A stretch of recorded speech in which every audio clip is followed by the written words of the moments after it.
Video like जरूर कर लीजिए और ऐसे वीडियो लगातार फ्री में पाने के लिए चैनल को तुरंत सब्सक्राइब कर लीजिए और बेल आइकन को जरूर टैप कर लीजिए ताकि आगे भी सारे वीडियो आपको मिलते रहे। यूट्यूब में फॉलो करते हैं तो प्लीज ये वाला फ्री टेलीग्राम चैनल जरूर ज्वाइन कर लीजिएगा। सारे नोटिफिकेशन सारे अपडेट यहीं पे आते हैं, ध्यान रखिए।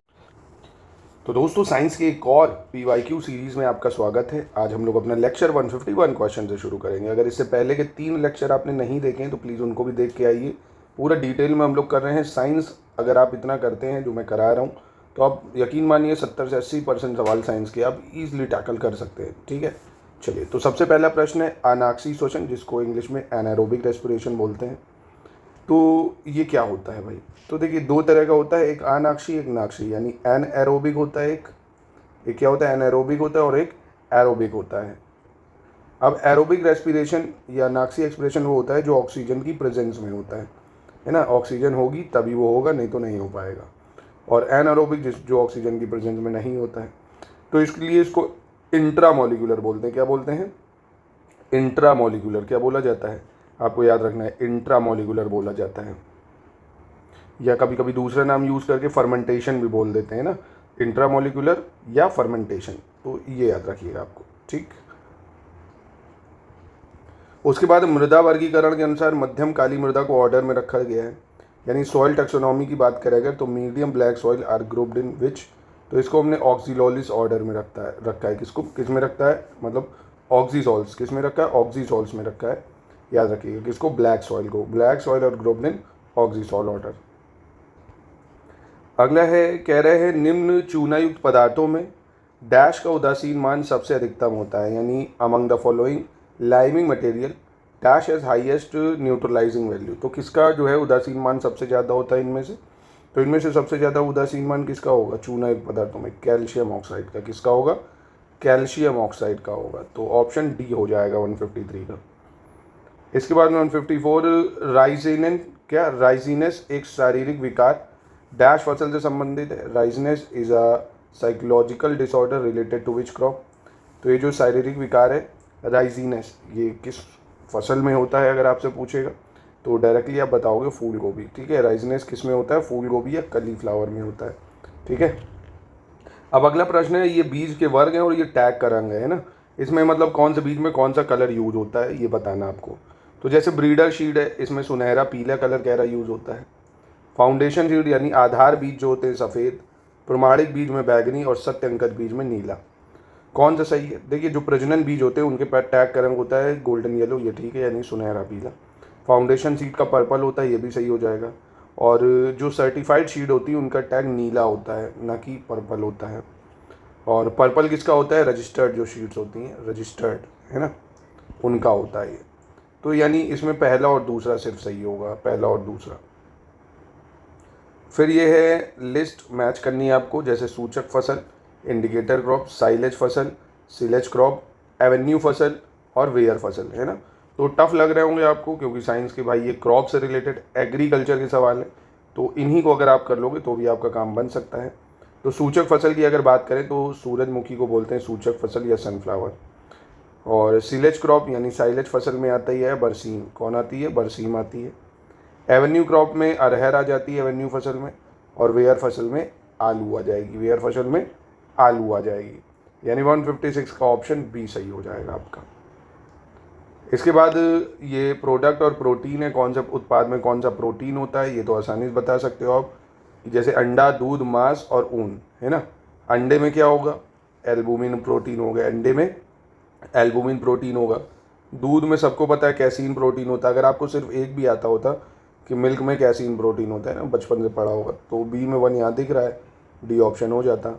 मीट में क्या होगा? मायोसिन हो जाएगा, मीट में मायोसिन। और वुल में कैरोटिन, वुल में क्या हो जाएगा? कैरोटिन। ठीक है, तो 157 का आपका डी हो जाएगा।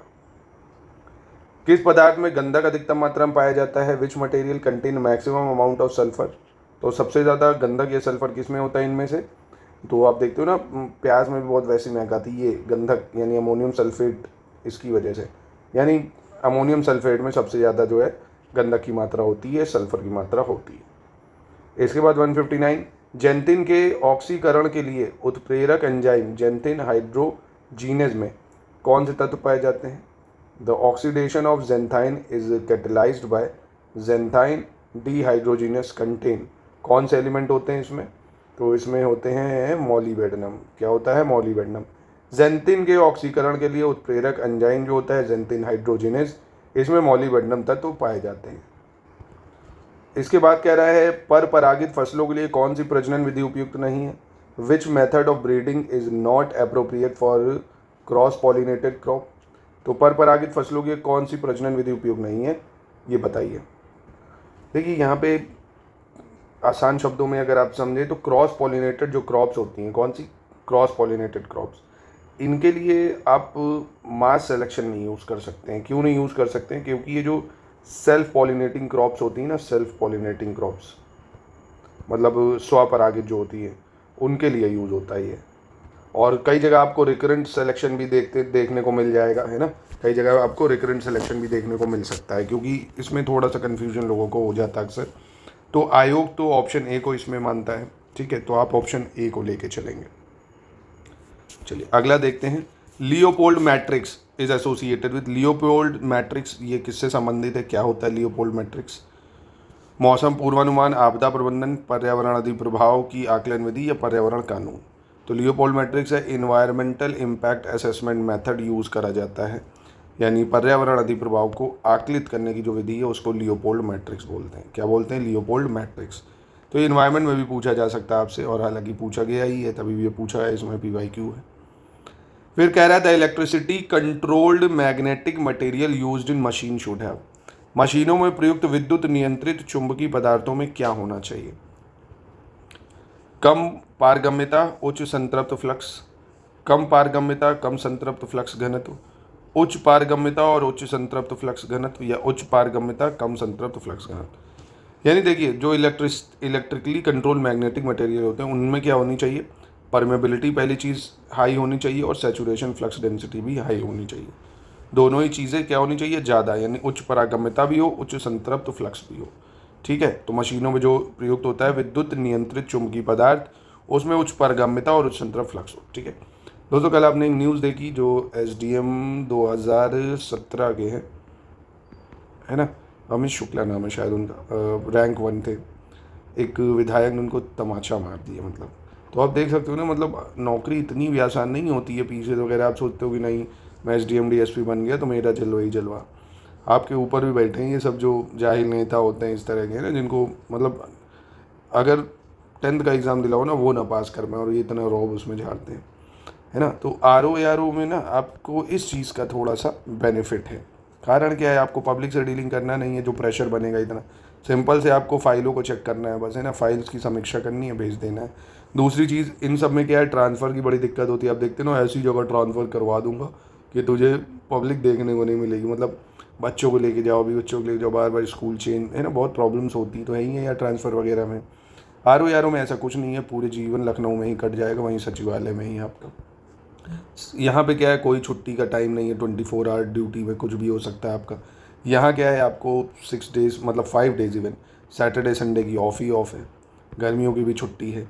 तो बहुत सारे बेनिफिट RO में है। हालांकि पेपर पीसेस से ज़्यादा इसका टफ होता है प्रीलिम्स। तो इसलिए मैं आपसे कह रहा हूँ, आप एक अच्छा जीवन चाहते हैं, अच्छा वेतन है, अच्छा जॉब प्रोफाइल है, तो प्लीज़ आप थोड़ा सा मेहनत करिए और अपनी मेहनत को बढ़ाइए इस टाइम। चलिए ज़ीनर डायोड का प्रयोग किया जाता है। ज़ीनर डायोड इज़ यूज्ड एज, तो इसका प्रयोग हम लोग कहाँ करते हैं? वोल्टेज रेगुलेटर में करते हैं। डायरेक्ट फैक्चुअल सवाल है ना, आपको याद करना ही पड़ेगा इसको। ज़ीनर डायोड का यूज़ करते हैं वोल्टता नियामक की तरह है, ठीक है, वोल्टता नियामक या वोल्टेज रेगुलेटर। ट्रिप स्टील का अर्थ क्या है? What do trip steel stand for? तो ट्रिप स्टील का मतलब क्या होता है? ये न्यूज़ में भी काफ़ी बना रहता है। परिवर्तन प्रेरित सुनम्यता, ट्रांसफॉर्मेशन इंड्यूस्ड प्लास्टिसिटी। क्या होता है? ट्रांसफॉर्मेशन इंड्यूस्ड प्लास्टिसिटी या परिवर्तन प्रेरित सुनम्यता, ठीक है। अगला कह रहा है प्रतिरोध स्विचिंग सामान्यता प्रयोग होता है। Resistance switching is used in case of. तो प्रतिरोध स्विचिंग का हम लोग कहाँ इस्तेमाल करते हैं? एयर ब्लास्ट जो सर्किट ब्रेकर होता है, वायु ब्लास्ट परिपथ वियोजक में, ठीक है। रेजिस्टेंस स्विच हम लोग कहाँ यूज़ करते हैं? एयर ब्लास्ट सर्किट ब्रेकर या वायु ब्लास्ट परिपथ वियोजक। उसके बाद जब तापमान संक्रमण तापमान से अधिक हो जाता है तब एक लौह चुंबकीय पदार्थ इनके समान हो जाता है। When temperature exceed the transition temperature, a ferromagnetic material becomes similar to। यानी जब तापमान जो है संक्रमण तापमान से ज़्यादा हो गया तो जो लौ चुंबकीय पदार्थ है इनके किसके समान हो जाएगा, तो ये हो जाएगा आपके पैरामैग्नेटिक जो मटेरियल होते हैं अचुंबकीय पदार्थ है ना। तो जब भी टेम्परेचर बढ़ाओगे आप ट्रांजिशन टेम्परेचर से, जो भी फेरोमैग्नेटिक मटेरियल है वो क्या बन जाएगा, पैरामैग्नेटिक अचुंबकीय पदार्थ बन जाएगा। ठीक है, चलिए अगला देख लेते हैं 167 नंबर क्या कह रहे हैं। सिरामिक्स में बंधन है, द बॉन्डिंग इन सेरेमिक, किस तरह की बॉन्ड होते हैं सिरामिक में, आयनिक, मेटलिक, कोवेलेंट, पार्शली आयनिक, पार्शली कोवेलेंट, यानी आंशिक आयनिक, आंशिक सहसंयोजक। ठीक है, तो इसमें किस टाइप के होते हैं, कोवेलेंट बॉन्ड होते हैं सेरेमिक में। पहली चीज़ कैसे होते हैं, कोवेलेंट बॉन्ड होते हैं। अब कोवेलेंट बॉन्ड होते क्या, इनको समझ लो। तो जो शेयर करने से है ना, sharing of electron, sharing of electron, जब आप शेयर करते हो, जैसे ये हाइड्रोजन है, जैसे मैंने H2O है, H2O के बीच में कोवेलेंट बॉन्ड बनेगा क्योंकि ये दो हाइड्रोजन होंगे, ऑक्सीजन, ऑक्सीजन के आउटर मोस्ट में कितने होते हैं भाई, एटॉमिक नंबर 8 होता है, तो 2 और 6, आउटर मोस्ट में 6 हो गए, 2 4 6, ध्यान से समझो। हाइड्रोजन के आउटर मोस्ट में एक ही होता है और हर एक को अपना ऑक्टेव पूरा करने के लिए 8 इलेक्ट्रॉन चाहिए, तो ये 6 हैं, ये 2 इससे लेगा, 8 हुए। ये हाइड्रोजन के पास 1 है, हाइड्रोजन क्या करेगा भाई, हाइड्रोजन को अपने क्या कितने करने हैं, 2 करने हैं, तो ये इससे ले लेगा। समझ रहे हो मेरी बात। तो ये कोवेलेंट बॉन्ड होता है एक तरह से, जो शेयरिंग ऑफ इलेक्ट्रॉन से बनता है। ठीक है, और ionic bond transfer of electron से बनता है, ट्रांसफ़र ऑफ इलेक्ट्रॉन से। जैसे आप ये मानो NaCl है, तो इनमें क्या बनेगा आपका आयनिक बॉन्ड, क्योंकि एक मेटल है दूसरा नॉन मेटल। तो ये थोड़ा इतना डिटेल में आपको नहीं जाना है साइंस में, बस हल्का फुल्का याद रखो कोवेलेंट बॉन्ड। दोलक में ऋणात्मक प्रतिरोध शामिल किया जाता है, negative resistance is incorporated in oscillator of. तो दोलक में ऋणात्मक प्रतिरोध कहाँ शामिल किया जाता है, ये करा जाता है सस्टेन्ड ऑस्किलेशन, निरंतर दोलन के लिए ना। निरंतर अगर आपको दोलन करना है तो आपको क्या करना पड़ेगा, नेगेटिव रेजिस्टेंस लगाना पड़ेगा। चलो इसके बाद कह रहा है साधारणतया वाहक विद्युत धारा सुरक्षा पद्धति प्रयोग की जाती है, career current protection scheme is normally used for. तो जो वाहक विद्युत धारा सुरक्षा पद्धति, इसका यूज़ हम कहाँ करते हैं, इसका यूज़ हम करेंगे HV ट्रांसमिशन लाइन में, केवल उच्च वोल्टता पारेषण लाइन। ठीक है, HV ट्रांसमिशन लाइन में। एक सितार में किस प्रकार की ध्वनि तरंगें उत्पन्न होती हैं, जो सितार होता है उसमें कौन सी टाइप की साउंड वेव प्रोड्यूस होती हैं सितारों में, तो इसमें होती है, देखिए पहली चीज़ अनुप्रस्थ तरंगें यानी ट्रांसवर्स वेव और स्टेशनरी, ट्रांसवर्स और स्टेशनरी। अब ट्रांसवर्स वेव होती क्या है, जिनका देखिए जो वेव्स होती है ना ऐसे लंबवत चलती हैं, है ना, परपेंडिकुलर चलती हैं, यानी अनुप्रस्थ तरंग उस तरंग को कहते हैं जिसका जो दोलन होता है वो तरंग संचरण की दिशा के लंबवत होता है। ठीक है, तरंग संचरण की दिशा के लंबवत होता है, यानी wave that oscillate perpendicular to the direction of wave, है ना। तो जैसे डायरेक्शन ऑफ वेव ये है तो ये ऐसे लंबवत चलेगी, इसको बोलते हैं। और जो ऐसे ऐसे चलती है ना आना जाना, वो लॉन्जिट्यूडनल होती है। जैसे स्प्रिंग आप खींच दो ना, उसमें ऐसे ऐसे चलता है तो वो लॉन्गिट्यूडनल हो जाती है। इसके बाद दो एक जैसे बल्बों को किस प्रकार से जोड़ने पर अधिक रोशनी मिलेगी। दो बल्ब में अगर आप कनेक्ट करो सीरीज़ में और पैरेलल, रोशनी आपको कब ज़्यादा मिलेगी, तो ये तो बेसिक सवाल है। अगर आप उनको पैरेलल में कनेक्ट कर देंगे, किसमें, पैरेलल में, समांतर क्रम में, तो ज़्यादा रोशनी मिलेगी। सीरीज़ में लगाने में क्या होता है, एक बल्ब लगाया दूसरा यहाँ लगा दिया, अब एक फ्यूज़ होगा तो दूसरा भी फ्यूज़ हो जाएगा, है ना। और पैरेलल में क्या होता है, सबको अलग अलग करंट देना पड़ता है, तो कोई दिक्कत नहीं होती है ना। तो पैरेलल में लगाने पे क्या होगा, ज़्यादा लाइट मिलेगी। मकड़ियों द्वारा उत्पादित रेशम क्या कहलाता है, जो सिल्क प्रोड्यूस होता है स्पाइडर्स के द्वारा, उसको क्या कहते हैं, उसको बोलते हैं गोसामर रेशम या गोसामर सिल्क। ठीक है, जो स्पाइडर से हमें मिलता है उसको क्या बोलते हैं, गोसामर सिल्क। फिर कह रहा है निम्नलिखित में से कौन सा सही सुमेलित है, which of the following pair is correctly match. जैसे चुकंदर, इससे चीनी बनती है, शहद ग्लूकोज और फ्रुक्टोज, कपास सेल्यूलोज और मिल्क लैक्टोज। ठीक है, तो मैचिंग कर लो कौन सा सही होगा, चारों ही सही हैं। बीट में sugar, Honey glucose fructose, cotton cellulose, milk lactose, यानी चारों सही हो जाएंगे। अगला देख लेते हैं, निम्नलिखित में से कौन सा संबंध सही नहीं है, which of the following is not correctly match. जैसे 1 बाइट में 8 बिट्स, 1 किलोबाइट 1024 बाइट हो गया, और 1 गीगाबाइट 1024 किलोबाइट, और 1 टेराबाइट 1024 गीगाबाइट। तो बहुत ही आसान है, देखिए कि 1 जो GB है ये 1024 मेगाबाइट होना चाहिए, है ना, मेगाबाइट, है ना। कितना होता है 1024 मेगाबाइट, किलोबाइट नहीं, ये गलत हो जाएगा।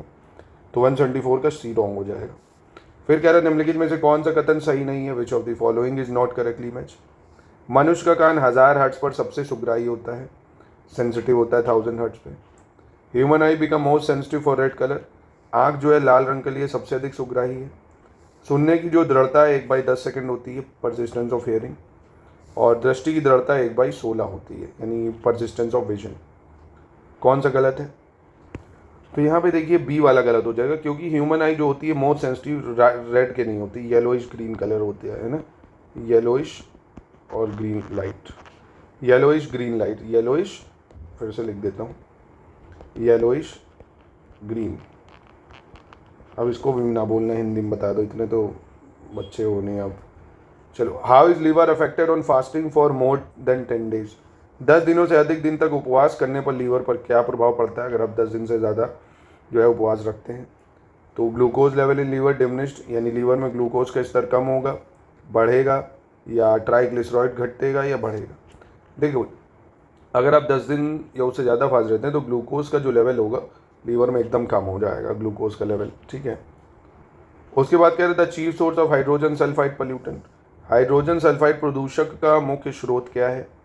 हाइड्रोजन सल्फाइड पोल्यूटेंट का मुख्य स्रोत क्या है? सड़ते हुए वनस्पति एवं पशु पदार्थ, decaying vegetation and animal matter, automobile, oil refineries या थर्मल पावर प्लांट। तो सबसे ज़्यादा जो सोर्स है हाइड्रोजन सल्फाइड पोल्यूटेंट का यही है, सड़ते हुए वनस्पति एवं पशु पदार्थ है ना, यही सबसे ज़्यादा पोल्यूट करते हैं। इसके बाद आता है tulsi plant has medicinal value due to the presence of, यानी तुलसी के पौधे का जो औषधि महत्व है वो किसके कारण होता है, क्या होता है उसमें? तो तुलसी में पाया जाता है फिनॉल और फ्लेवेनॉइड्स, है ना, इसी के कारण जो है उसकी मेडिसिनल वैल्यू है, फिनॉल और फ्लेवेनॉइड्स पाने की वजह से। निम्नलिखित खाद्य पदार्थों में से कौन सा सभी आवश्यक अमीनो अम्लों का सर्वोत्तम स्रोत है? Which of the following food item is the best source of all essential amino acid. सबसे ज़्यादा अमीनो एसिड इनमें से अंडे ही में मिलते हैं भैया, है ना, अंडे में। इसके बाद कौन सा तत्व सरसों में तेल की मात्रा बढ़ाने में अत्यधिक उपयोगी है? Which of the following nutrient is most useful for enhancing oil content in mustard crop. तो ऑयल कंटेंट जो मस्टर्ड क्रॉप में बढ़ाने के लिए कौन जिम्मेदार है सबसे ज़्यादा? तो सल्फर है ना, सल्फर। तो सल्फर जो है सरसों में तेल की मात्रा बढ़ाने में सबसे ज़्यादा उपयोगी होता है। फिर कह रहे हैं मोनोक्लाइमेक्स यानी एकल चरम सिद्धांत का प्रतिपादन किसने किया था? मोनोक्लाइमेक्स थ्योरी वॉज प्रोपाउंडेड बाय, तो मोनोक्लाइमेक्स थ्योरी इसको दिया था एफ ई क्लीमेंट्स ने। किसने दिया था मोनोक्लाइमेक्स थ्योरी? एफ ई क्लीमेंट्स ने। फिर आता है निम्नलिखित पर विचार करना, कंसीडर द फॉलोइंग, एट्राजिन और ब्यूटाक्लोर, पैराकॉट और एलाक्लोर, यानी इनमें से कौन खरपतवारनाशी के रूप में प्रयोग होता है? Which of the following used as weedicide. तो कौन यूज होता है खरपतवारनाशी के रूप में इनमें से? ये चारों यूज होते हैं ना, एट्राजिन भी होता है और ब्यूटाक्लोर भी होता है, पैराक्वाट भी होता है और एलाक्लोर, चारों हो जाएंगे। विच of the following pair is not correctly match. निम्नलिखित युग्मों में से कौन सा एक सही सुमेलित नहीं होगा? एसिड प्रेजेंट इन विनेगर, सिरका में उपस्थित अम्ल, कंपाउंड प्रेजेंट इन बोन्स, हड्डियों में उपस्थित यौगिक, दूध का खट्टा होना, souring of milk, acid present in gastric juice, ठीक है, HCl। आसान है, इजी है ये वाला क्वेश्चन काफ़ी ज़्यादा, कि दूध का खट्टा होना नाइट्रिक एसिड नहीं, लैक्टिक एसिड की वजह से होता है। किसकी वजह से होता है? लैक्टिक एसिड, है ना। हड्डियों में उपस्थित यौगिक कैल्शियम फॉस्फेट है, सिरका में एसिटिक अम्ल है, अमाशय में उपस्थित हाइड्रोक्लोरिक एसिड, ठीक है। फिर अब which one of the following plant is called doctor of home. निम्नलिखित पौधों में से किस एक को घर का डॉक्टर कहा जाता है? तो किस एक को घर का डॉक्टर कहते हैं हम लोग? आंवला, है ना। इतनी सारी इसमें मतलब बेनिफिट्स होते हैं, बहुत सारे न्यूट्रिशंस होते हैं, इसलिए इसको हम घर का डॉक्टर कहते हैं। चलिए अगला, सौर ऊर्जा किससे पैदा होती है? Energy of sun is produced by. तो ये मैं आपको पहले के लेक्चरों में बता चुका हूँ, मैंने आपको बताया था, एक तो हाइड्रोजन बॉम्ब और एटॉमिक बॉम्ब और सन, किस में कौन सा रिएक्शन होता है। तो यार आप प्लीज़ इसको बताइए, हाइड्रोजन बॉम्ब, एटॉमिक बॉम्ब और सन, इन तीनों में कौन सा रिएक्शन होता है? कमेंट बॉक्स में प्लीज़ इसको बताइए। भारत में नीली क्रांति किससे संबंधित है? ब्लू रेवोल्यूशन जो है, ये भी मैं बता चुका हूँ भाई, सबको पता होगा, फिश से संबंधित है। निम्नलिखित में से कौन सी फसल लवण सहिष्णु है? Which of the following is crop is salt tolerant, है ना। जैसे खरबूजा है, मटर है, काउपी लोबिया है, शुगर बीट यानी चुकंदर है। कौन लवण सहिष्णु है, सॉल्ट टॉलरेंट क्रॉप है? देखिए सॉल्ट टॉलरेंट होता है खरबूजा, मस्क मेलन, है ना। इसके बाद सौर ऊर्जा का कारण क्या है? Solar energy is due to, तो देखिए अभी ऊपर मैंने आपसे पूछा ना इस सवाल को, वही वाला फिर से है, फ्यूजन रिएक्शन। ठीक है, फ्यूजन रिएक्शन। शक्ति का मात्रक क्या है? यूनिट ऑफ पावर, ये तो मतलब हज़ारों बार आ चुका है। हार्ट्स कह रहा हूँ, पावर की यूनिट होती वॉट, है ना। 1 हॉर्स पावर कितने वॉट? ये हर बच्चे की ज़बान पे रटा होगा, 746 वॉट, हज़ारों बार पूछ चुका है ये। कार का मात्रक क्या है? यूनिट ऑफ वर्क क्या है? जूल हो जाएगा। यूनिट ऑफ वर्क क्या हो जाएगा? जूल हो जाएगा। पार्सेक किसकी इकाई है भाई? इनमें से पार्सेक जो है वो किसकी इकाई है? Astronomical distance, time, light intensity, magnetic force, यानी चुंबकीय बल, प्रकाश की चमक, समय, खगोलीय दूरी। तो देखिए पार्सेल जो है ये एस्ट्रोनॉमिकल यूनिट है ना, खगोलीय दूरियां नापी जाती है। और 1 पार्सेक ये भी पूछा जा चुका है कितना होता है, तो 1 पार्सेक 3.08 इंटू 10⁻16 मीटर होता है। ठीक है, या एक पार्सेक को 3.26 लाइट ईयर भी कह सकते हो आप। ठीक, 3.26 लाइट ईयर, या आपका हो गया 3.08 इंटू 10⁻6 मीटर। चलिए अगला देख लेते हैं। फिजिकल क्वांटिटी और ये यूनिट मिलानी, जैसे त्वरण, एक्सेलरेशन, कार्य, और बल यानी फोर्स, इम्पल्स। बहुत ही आसान है। बल की यूनिट सबको पता होगी, फोर्स की न्यूटन होती है, कार्य की जूल होती है, बी की 2 हो गई। बी की 2 कहाँ दिख रही है आपको? ये हो गई ऑप्शन ए, सिंपल सा हो गया, बहुत ही आसान है ना। त्वरण की मीटर पर सेकंड स्क्वायर हो जाएगी, त्वरण की क्या हो जाएगी? मीटर पर सेकंड स्क्वायर, और आवेग की न्यूटन सेकंड हो गई। सिंपल सा क्वेश्चन था ये सारी मैं आपको देखिए साइंस की जो लिस्टिंग करा रहा हूँ ये सब उसमें मैं करा चुका हूँ, और आप घबराइए नहीं। जो एग्रीकल्चर के प्रश्न ऊपर आपको मिले थे ना, टफ लग रहे थे, वो भी अभी हम लोग करेंगे, और जो बायो के थे वो भी करेंगे। तो साइंस की लिस्टिंग से ही आपको बहुत सारे सवाल देखने को मिलेंगे, बस लिस्टिंग और ये PYQ, इनको अच्छे से पर मेहनत से लर्न कर लीजिएगा। अब देखिए joule, ampere, what, volt, calories आराम से मिला सकते हो आप, कि जूल जो है ये वर्क की होती है, वॉट पावर की होती है ना। वॉट किसकी होती है? पावर की। पोटेंशियल डिफरेंस की क्या होती है भाई? पोटेंशियल डिफरेंस की होती है आपकी वोल्ट। एम्पियर होती है करंट की। कैलोरी होती है हीट की। तो आसान सा था, मतलब अगर लिस्टिंग आपने मेरी फॉलो करी होगी, जो बताया होगा, तो आपने बता दिया होगा। Which one of the following is not correctly match, इनमें से कौन सा सही मैच नहीं कर रहा है? नॉट जो है जहाज के चाल की माप है, measure of speed of ship.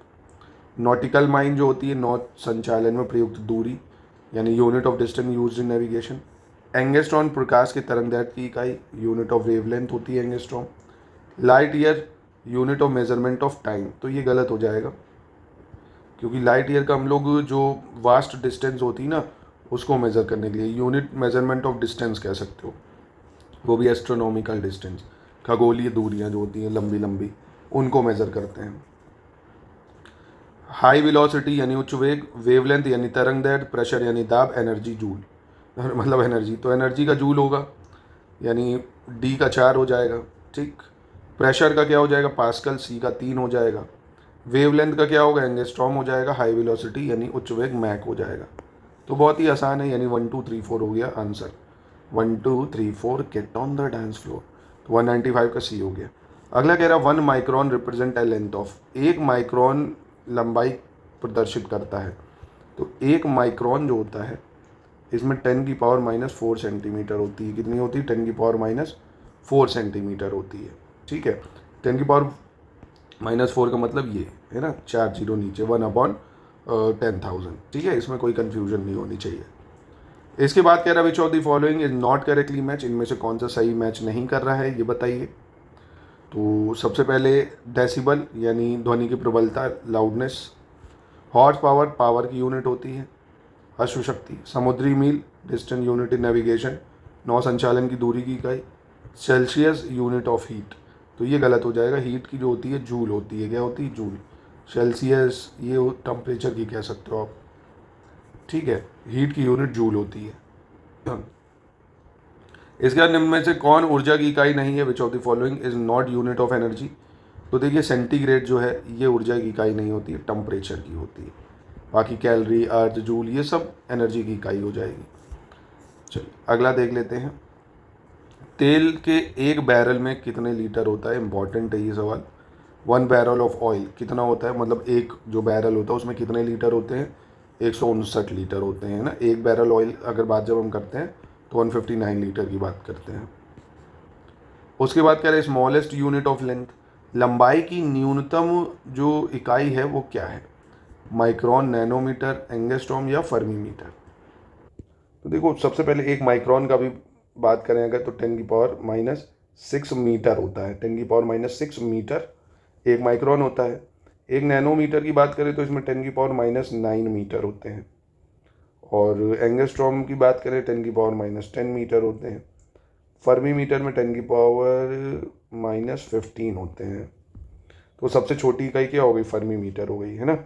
ये पूछ लेता है एग्जाम में, याद रखना। एक माइक्रोन में 10⁻⁻6 मीटर, नैनोमीटर की बात करें 10⁻⁹ मीटर, एंगस्ट्रॉम 10⁻⁻10, फर्मी मीटर 10⁻⁻15। ठीक है, तो यहीं पे करते हैं इसकी समाप्ति। अच्छे से इसको करिए और साइंस की लिस्टिंग को ज़रूर फॉलो करिए, बहुत काम आएगी आपको। हिंदी में मैं दे रहा हूँ, उसमें आपको इंग्लिश वालों को मैं अलग से, अगर आप लोग बताएंगे, ज़्यादा से ज़्यादा लोग कमेंट करेंगे तो मैं इंग्लिश में भी उसको अलग से दे दूंगा, कोई दिक्कत नहीं है उसमें। ठीक है, तो प्लीज़ इसको अच्छे से फॉलो करिए। इंग्लिश वालों को मैं कोशिश करूँगा 2 से 3 वीडियो ही मैं उसको पूरा आपको कंपाइल करके दे दूँगा। ठीक, पहले इसको अच्छे से आप कर लीजिए।